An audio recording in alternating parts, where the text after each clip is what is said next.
വിചാരിച്ചു. എനിക്ക് ഈ സ്റ്റഡി ടിപ്സ് ഞാൻ പഠിക്കുന്നതിനോട് ഉൾപ്പെടുത്താറുള്ളതാണ് കേട്ടോ. അപ്പം ഇതുവരെ എൻ്റെ ഈ വീഡിയോസ് കാണാത്തവരാണെങ്കിൽ ലൈക്ക് ചെയ്യുക, സബ്സ്ക്രൈബ് ചെയ്യുക, ഷെയർ ചെയ്യുക. അപ്പോൾ ഒന്നാമത്തെ സ്റ്റഡി ടിപ്സ് എന്ന് പറയുന്നത് നമ്മൾ പുറകിൽ നിന്ന് പഠിക്കാൻ ശ്രമിക്കുക. വെച്ചാൽ നമ്മൾ ബേക്കിൽ നിന്ന് ഫ്രണ്ടിലേക്ക് പോവുക, അങ്ങനത്തെ രീതിയിൽ പഠിക്കാൻ നോക്കുക. അങ്ങനെയെങ്കിൽ നമുക്ക് കുറച്ചും കൂടി എളുപ്പമാവും.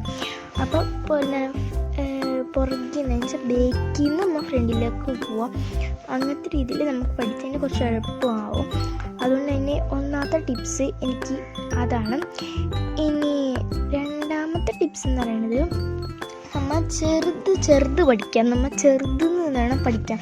നമ്മൾ ആദ്യം തന്നെ പോയി വലുത് പഠിക്കാൻ നിൽക്കരുത്. ആദ്യം നമ്മളിങ്ങനെ ചെറിയ വാക്കുകളൊക്കെ ഉണ്ടാവില്ലേ, അർത്ഥങ്ങൾ, അങ്ങനെ ചെറിയ വാക്കുകൾ ആദ്യം പഠിക്കാം. അതിന് ശേഷം നമ്മൾ വലിയതിലേക്ക് പോകാൻ പാടുള്ളൂ. അങ്ങനെ നമുക്ക് പഠിക്കാൻ കുറച്ചും കൂടി ഇൻട്രസ്റ്റ് ആവും. അപ്പം ആദ്യം തന്നെ നമ്മൾ വലുത് പോയി പഠിക്കുമ്പോൾ നമുക്കൊരു മൂഡ് ഓഫ് വലുത് ആദ്യം പഠിച്ച് അപ്പം അതൊരു കുറച്ചും കൂടി ഇതാണ്. അപ്പം ആദ്യം തന്നെ നമ്മൾ